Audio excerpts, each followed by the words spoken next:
Hello and welcome to this episode of Kennedy Saves the World. What's the most impressive thing you've done in the last 2 weeks? I'm guessing you haven't climbed Mount Everest and done 22 push-ups at the summit. Mike Tobin has. He is a senior Fox News reporter. He is based in Chicago, but he went from base camp to the very top of the highest peak in the world, and it was so impressive because you hear stories about people who are Sherpa'd to the top of the mountain, literally carried on someone's back so they can say they summited Everest. But he did not only of his own accord, but he had miraculously enough space and enough oxygen to do 22 push-ups, which is hard enough for most people to do at sea level. Mike Tobin, welcome to Kennedy Saves the World.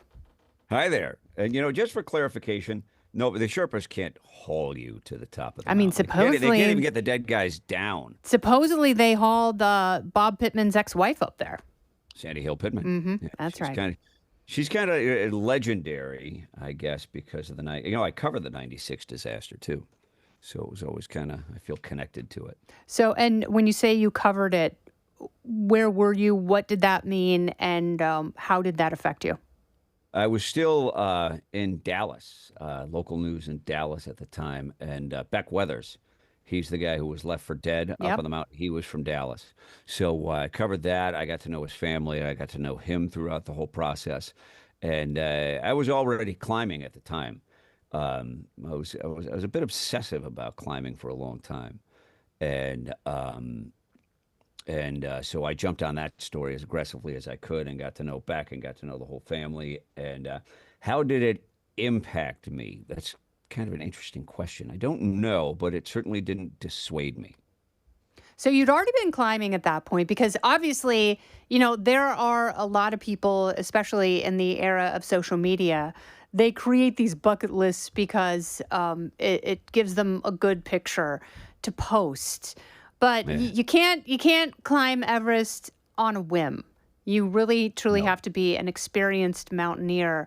When did it occur to you that you wanted to climb Everest? And how have you gone about that journey? Well, I think everybody's interested in Mount Everest, right? Nope, not me. You invited me on your show to talk about it. I mean, I'm fascinated by it because I love the book Into Thin Air. I think John Krakauer is an amazing writer, and that's one of the few books that I have reread because it's so fascinating. And there is something about that disaster on the mountain in 1996 where. Right. The more you learn about it, the more you want to know about it, and you can't look away. And it's always something fascinating to go back to. But I've never been one of those people, like, I love snowboarding. I love surfing. I love doing all sorts of stuff outside. I don't mind being uncomfortable. But people who climb mountains are totally different kinds of people. A guy I used to climb with in Switzerland, Freddie Gross-Niklaus, he's a Uber guide up there.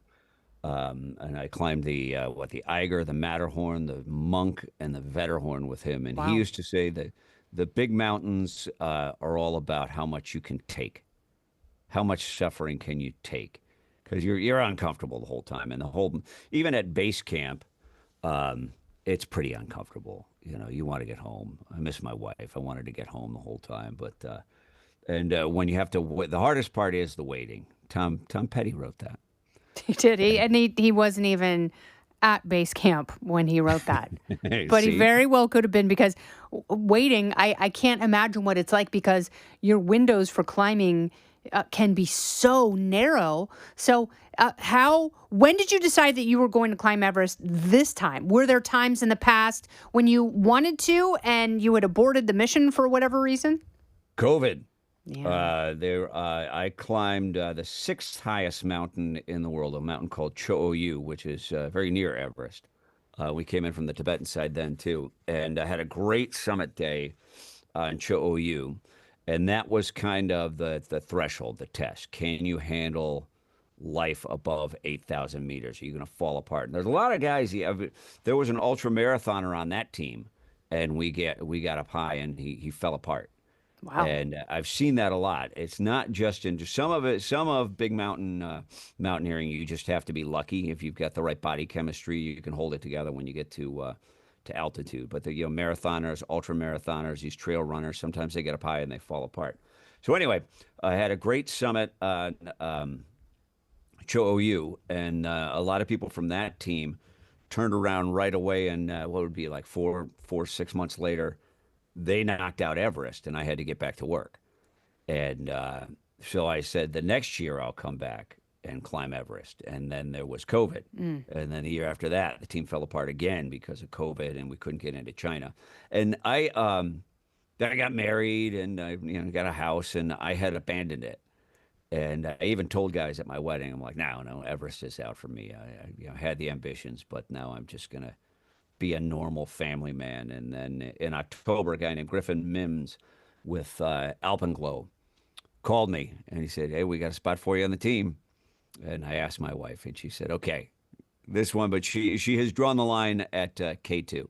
Okay. Everest is okay. I'm not allowed to climb K2. Okay, so in October, you get the bug, you're reinfected with the climbing virus, summit fever, and Yeah. what does training look like between October and May?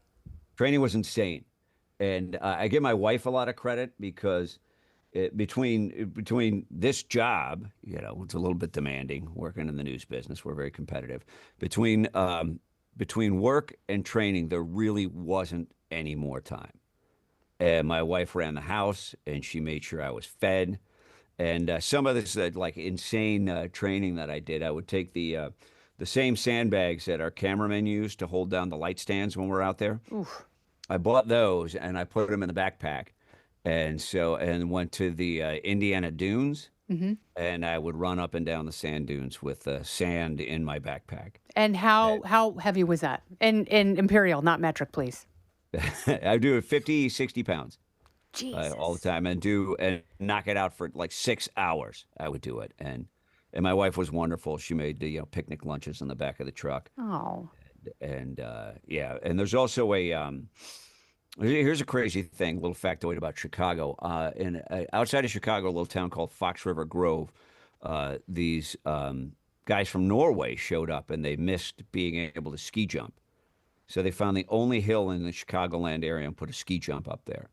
And since those guys are eccentric, they didn't mind me running up and down their ski hill with a heavy backpack on. That's amazing. Yeah. So you're doing that throughout the winter, early spring. When did you actually arrive? I'm guessing you said you went through Tibet. So when did you arrive there? 25th of April. Wow. So When I that's a got full it. month, right? Yeah, I was gone for a while, and thank the bosses at Fox for cutting me a little slack. I got some flexibility with.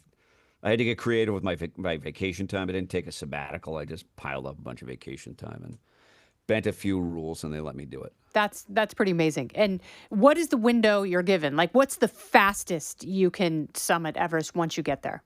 Well, we did a lot of pre-acclimatizing, and by pre-acclimatizing, there's a company called Hypoxico that makes these tents, and essentially it's oxygen deprivation. They crowd the air with nitrogen, so you get less oxygen. So I was sleeping in the weirdo Michael Jackson tent. Is it like a hyperbaric chamber? No, it's a soft tent is really a way to describe it, but it fit like only over my head and my upper chest. Wow. And it works on positive flow in that it would force in this air with less oxygen. So it was just constantly forcing more of the air with less oxygen. So it leaked out, and yeah, my wife kicked me out. I had to sleep in the guest room. Okay, so you did that before you got to Tibet, and then Right, and that cuts the time for acclimatizing at base camp in half. wow, So instead of 2 months, I did 1 month. that's incredible. Okay, so how was it when you got there? Did it feel like you thought it would, having climbed in the region before, or was it different? No, I kind of knew what to expect. Um, and since I had a good climb on Cho-Oyu, which was very nearby, and we traveled a lot of the same roads, and even I went to the Potala Palace, which is where the Dalai Lama, from which the Dalai Lama was exiled. And if you ever watch the movie 7 Years in Tibet, that's the monastery that they hang out. And Yeah, so, where he so saved I the did some worms. tourism stuff on the way in there because even with the pre-acclimatization, you can't just run right up to base camp. At base camp was 17,000 feet, Oof. and then we hiked up to advanced base camp, which was 21,000 feet. And to give you an idea, like the highest, Colorado peak is 14,000 feet. Yeah. So And when do you cross the death zone? the death zone is 26,000 feet. Okay. So we didn't really get into the death zone until the last day. The Camp 3 is at 27,000 feet.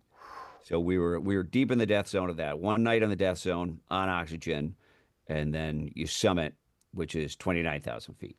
So So we did. how long were you at base camp? Ugh, it was a whole month. Wow. Base camp between base camp and advanced base camp, and we did a lot of hikes, some just to get the blood moving, and then we started climbing. I think I was 2 weeks in before we actually left base camp and got on Mount Everest proper. And if you pay attention to your mountaineering history, the guy who said to climb Mount Everest because it's there, Hmm. George Mallory. He was a famous British explorer, climber. Now, isn't Uh, there a controversial piece of evidence that he might have been the first person to summit Everest? right. Well, Conrad Anker in 1999 found his body. But George Mallory, in addition to being a brilliant climber, one, he was a weird guy. Two, he was notorious for being mechanically inept. And particularly when it came to cameras. One year they did an expedition just to get a look at Mount Everest, and he put all the film in the camera backwards. So they had to go back and do it again. So he ended up climbing with Sandy Irvine, who was somewhat of an inexperienced climber. But Sandy Irvine, among other things, he was a young, svelte dude. And George Mallory liked the company of young, svelte All dudes. right. But didn't And he also so have a picture with him when he left? And it the was picture, the the picture he was carrying was of his daughter, okay. That and was he it. prom he promised his daughter he would put it on the summit. So when they found his body, they didn't find the picture. There was no picture. But yeah, and his daughter says, "Well, that means he made it to the summit."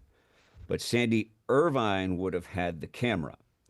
Last year, Jimmy Chin, the guy who did the Free Solo movie Hmm. and the other famous movie, Maru, he went on an exploration out there and found Sandy Irvine's foot.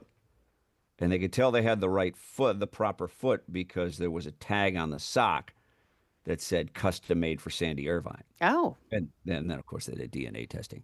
But Sandy Irvine would have had the camera, so we don't know if there's a summit photo. that's wild. Okay, so Yeah. you are on your way. You've already been there for 2 weeks. You're doing climbs to get the blood flowing. You're Right. clutching the side of Everest. You have crampons and ropes and Yes. oxygen and snow in your beard. Tell me everything.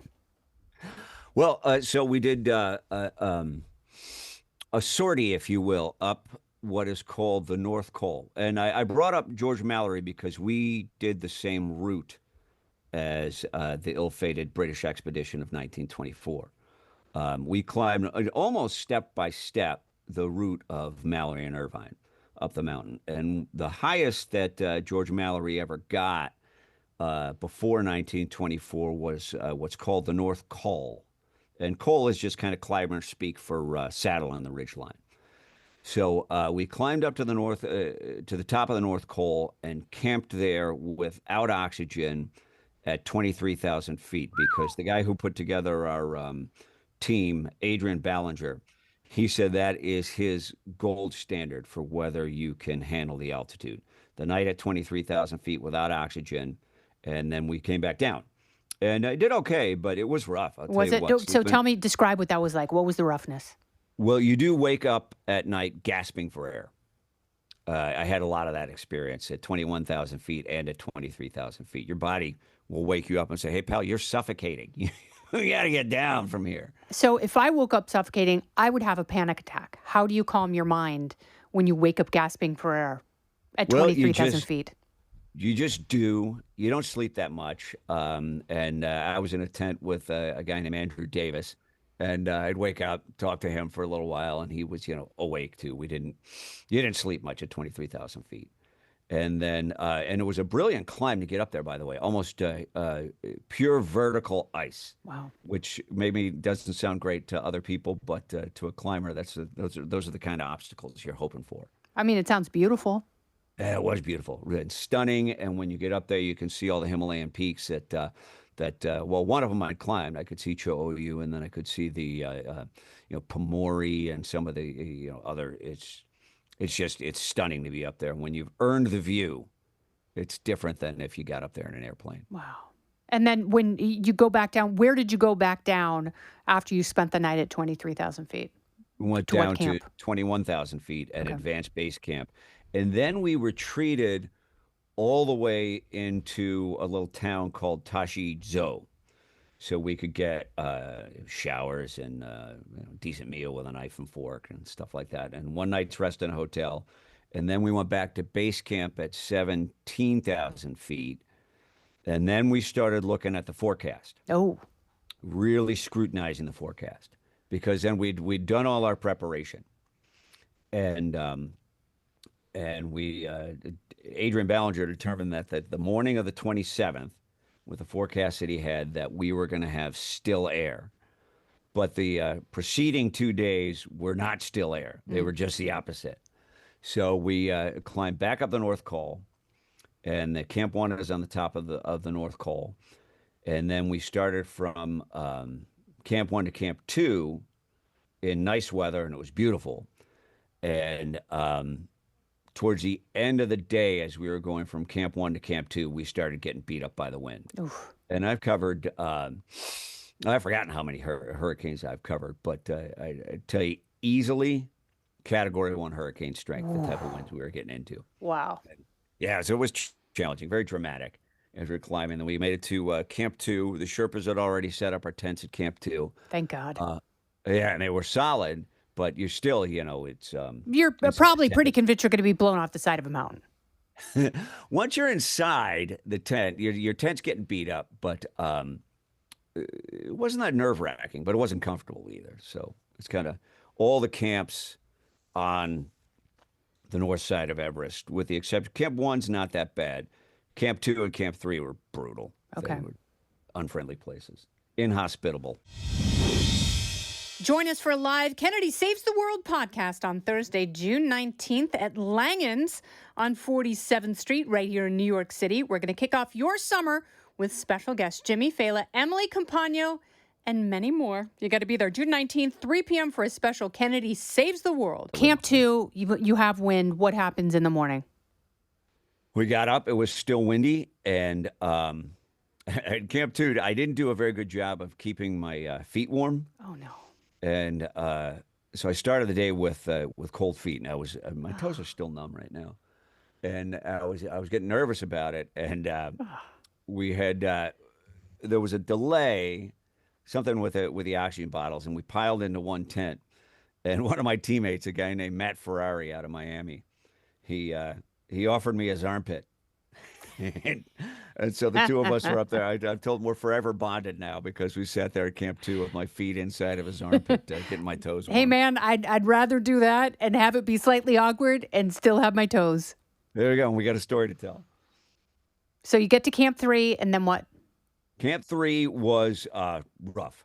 It's an inhospitable place. It looks like at any moment you could just slip off into the abyss. So we get into Camp 3. We were only going to be sleeping for a few hours, and we knew that. And right around, with all the wind and everything, right around the stroke of midnight, the wind just died. Wow. And about an hour later, Piso Sherpa, his name is Pasang. By the way, all Sherpas are generally named for the day of the week they are born. So his name means Tuesday Sherpa, and most of their last names is Sherpa. Awesome. So they all go by nicknames. His name's Pasang Sherpa, but he goes by Piso. So Piso comes to the door and he's like, "Mike, let's go." and we loaded up, and we waited in a line for a minute, and then Piso he just lost his patience, and he said, "Let's go." And we started up the mountain. The first obstacle is called the exit cracks, and I don't know why it's called a crack because it was pretty much just a vertical obstacle. And we started up the mountain, and we did on oxygen, working like crazy. And it wasn't too long that we got through the exit cracks, and it dawned on me that we had gained the northeast ridge of Mount Everest. And I started thinking, I'm higher than almost everything in the world. Wow. The only thing that's higher than me is the summit. My And God. I couldn't really see the summit. And then on the northeast ridge, And at that point, in terms of feet, how far are you from the summit at the Northeast Ridge? probably 1,500 or 1,000 feet. Okay. So we still got a lot of work to do. But yeah, that would be right because 27,000 feet at Camp 3. And I would say we went 500 feet to get up and above the exit cracks and onto the northeast ridge. And the three famous obstacles on the Northeast Ridge are the first, second, and third step. Um, and the first step was hard and very vertical and much like the kind of thing you would encounter on a rock gym. But it's freezing cold, and we've got all the gear, and I've got the big lobster gloves on. So it was a bit of a wrestling match to get up the first step. And once I got on the first step, I could see some guys with headlamps on the second step. And the second step is kind of the notorious one for being the most difficult. Conrad Anker says he believes that George Mallory could have never cleared it. And that's why he doesn't believe that Mallory ever got to the summit. Interesting. But I could see the second step. And the second step has ladders on it now. So I could see with people's headlamps that the outline of the second step. And Piso was just go, go, go. And so I was right on his heels. And it wasn't maybe like 45 minutes to an hour till we cleared the second step. And the sun was just starting to come up then. And from the second step, I could see the summit pyramid. And I realized then that I had cleared the most difficult obstacle toward the summit of Mount Everest. And Wow. that's when I looked at Piso. I said something that's probably too vulgar for your broadcast. No, But it's okay. They'll bleep it out. Just tell me what you said. yeah, Piso. That's right. Yeah, Piso. yeah, Piso. We're going to summit Mount Everest. And So then you clear the second step, the difficult second step. Obviously not impossible. You've done it. Did you yeah. have to reach inside of you and tap into something that you had not previously? Not really. On the difficult parts of a climb, I try to get to my inner Zen, if you will. I go real calm and try to control my breathing, and just think, okay, next, your hand's got to go there, and your left hand's got to go there. One step, one step. I go really calm in those kind of high pressure environments like that. Okay, so after the second step, you can see the summit pyramid.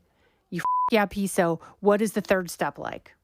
Third step wasn't that bad, and it had a reputation for not being that bad. And I frankly, I didn't really engage hands and feet climbing that much. I just kind of stood up most of the third step, and then it was still pretty tough after the third step in that the summit period was kind of a deep snowfield. Mm. So I was kind of thigh high in the snow, And and how many feet is that between the end of the third step and the summit? probably I guess about like 700 feet. Okay, so a So couple it was of still, football you know, fields. it was still physical. And then you get at the snowfield, and then you had to go around the back of the summit pyramid through a rocky section, and then finally you come to the where I'd seen the photos of the approach of the summit, and of course it was farther away than I thought it was going to be, and they say looking at the summit of Mount Everest is like a dream, but it's one of those dreams where you can't breathe and can't move. And, So you have sleep paralysis. You have an yeah. incubus on your chest. And that was pretty much it. And then we just marched up to the top, and I got there with Piso, and I turned to him and I said, "Piso, We can climb no higher. And big hugs, and then lots of pictures. And then before we left, I said, you know what? I want to do these push-ups. And I asked Piso to, I gave him my GoPro camera, and I said, shoot this. And I did the push-ups. And then there's another guy you can see who's in the shot. His name is Roberto Tico Morales. He's one of the guides with Alpenglow, and he was, I don't know, it looked like he was overseeing my push-ups. Judging you And a little between, you bit. know what? I've heard a little bit of criticism on social media that they weren't the best push-ups in the Oh yeah, world. you know what? Why don't you go to the summit of Everest and Yeah. try to move your foot, let alone do 22 push-ups? And I thought this was really beautiful. Please explain the importance of the number 22. Well, number 22 is that it's estimated. And people want to challenge this number, and I don't really care if you want to challenge this number because one is too many. But 22 is the estimated number of veteran and first responder suicides every day, Oh, and unacceptable. If there was an enemy weapon killing our guys with that kind of efficiency, we'd do something about it. And I have worked with, there was an organization called Ride to Recovery. It's now called Project Hero. And we used to get out and race bikes with the veterans. And we did the Leadville 100 3 times together. We actually, and we, a group of us went and we raced across Costa Rica one time. oh wow, Raced, cool. yeah, we raced from the Pacific side to the Gulf side. And that was awesome. And there were pythons and crocodiles Oh and yeah. everything you wanted in an adventure race. And working with Ride to Recovery, I've also been working with the Disabled Veterans National Foundation. Um, I guess I've always been an athlete, so when you're a hammer, everything looks like a nail. And I think that the guys who get engaged in athletics end up the opposite of a guy who is in the house killing a bottle of Jack Daniels every day. Yeah. When they have a goal, something to train for, it gets them outside of themselves. And is it going to cure every case of veteran depression? Well, no, but I think we can reach some of the guys. Yeah, and that was very beautiful and so meaningful and so incredibly important. And, the VA, I really hope that Secretary Doug Collins is able to make some headway. I've spoken to him. I know that he is working hard. He's listening to his team. He's making improvements where he sees them. And, it's a bureaucracy. It's an uphill battle, but, Yeah. hopefully they can improve. But thanks to people like you and the organizations you support, the people who need it most are often the last ones to ask for help. So, what you're doing, bringing people positively into themselves and into new summits of their own is phenomenal work. So I really want to thank you for that. Well, thank you. And if you get a chance to speak to the secretary, if there's anything I could do, come out, talk to the guys, or if they want to get out and train together, I'm always looking for something to do, and I'm happy to do it. It's a lot more fun when you're doing it, especially with the vets, because they're regular guys. When we did those races, like Leadville and stuff like that, it was like church. No one told jokes. Wow. I'm kidding. I was just going to say, you must Obviously, know a different a group of bunch veterans of than I goofs. do. We had a blast. So walk me through the descent a little bit. So you get to the summit, but that's Right. not the end of the journey. How do you traverse down? Because that sounds like that could be easily as perilous. Easily, 90% of the accidents happen on the way down, Why is and that? Just people. mostly because people are tired, and then they let their guard down. You're exhausted by the time you get to the top. Oh, I can only imagine. It takes a lot of discipline to think, okay, I'm not done. And so Piso and I, and now the rest of the team had caught up to us, and we descended. And I'll send you some really cool video because Piso shot the first rappel we did, Wow. which is got it has to be the highest rappel in the world, right? Where I mean, could it's there the be highest anything where in the could there world. be a That's higher that's the rappel? highest cup of coffee in the world. That's Yeah. the highest anything. Putting So yeah, perfume we on. hooked up, and Piso checked my gear, and I rappelled down off the spot, which was probably, I don't know, 50, 100 feet down from the summit of Everest. We did a proper rappel, and there's a lot of fixed lines, and pretty much the whole route is covered in fixed lines that the Sherpas had put in ahead of time. And there are all kinds of different techniques called an arm rappel and a hand rappel, where if it's not a pure vertical environment, where you can just kind of slow yourself down on the ropes and speed walk down the mountain to the extent that you can, and scramble your way back down. But we started at 27,000 feet and descended all the way to advanced base camp in the same day. Wow. So I dropped 8,000 feet Oof. after, so it was a long day. And how did And you sleep that night? I did sleep pretty well that night, but I was sore. Mm. And as we retreated off the mountain at each camp, we would stop and gather our stuff. And I had the oxygen bottle in there. So I had, but by the time I got down to advanced base camp, my pack was about 90 pounds. Oof. Yeah. Yeah. It was, and I was tired and miserable. It was. You're carrying a Dina Perino on your back at that point. I never thought about it that way. Yeah. Yeah. Okay. So, and how long in days, how long did it That take could be you? a unit of measurement. It is One here at Fox Perino. News. It absolutely is.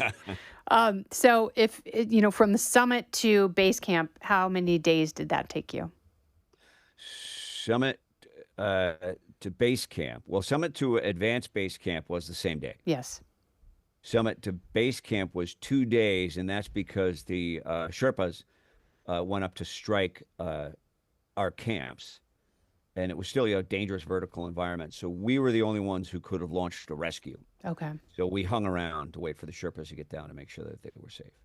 So I ended up with a day to kill at advanced base camp, which was I wanted off the mountain at that point. Oh, I'm sure. Yeah, you've done the work. You're missing home. You've been away for a month. You're still essentially a newlywed. Yeah, I am.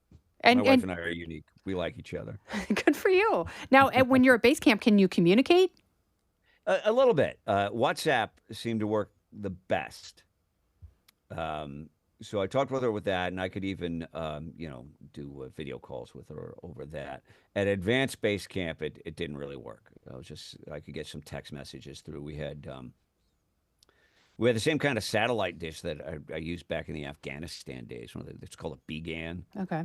and that's old technology. I was wondering if you used Starlink or anything like that. No, it would have been nice, but we just didn't have one. Okay. Well, Mike Tobin, this is such a phenomenal journey. And, I am excited to see what you do next. I know that you're not going to stop challenging yourself. So, oftentimes when people accomplish the goal of a lifetime, there's something else that pops up and sort of nags at them a little bit. Is there something like that for you? Nothing at the moment. People are talking to me about K2. Julie says no. She's put her foot down as far as K2 goes. But yeah, we'll see. I'm almost 60, and so I don't know how long the hardcore physical life is gonna be there. I'll tell you this: I will ultimately lose the battle with age, but it's gonna know it's been in a fight. That is a phenomenal note to end on. Mike Tobin, congratulations on your summit. Thanks for all you do. Thank you so much for sharing your story. Thank you. And I'll see you on the air. And well, that could be a good answer for what's next.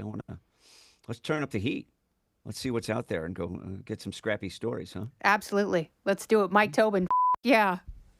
Yeah. This has been Kennedy Saves the World, along with Everest Summiter Mike Tobin. I'm Kennedy. Listen ad-free with a Fox News Podcast Plus subscription on Apple Podcasts, and Amazon Prime members can listen to this show ad-free on the Amazon Music app. Oh, go ahead and leave me a review while you're there. I'd love to hear what you have to say. You've been listening to Kennedy Saves the World on the Fox News Podcast Network.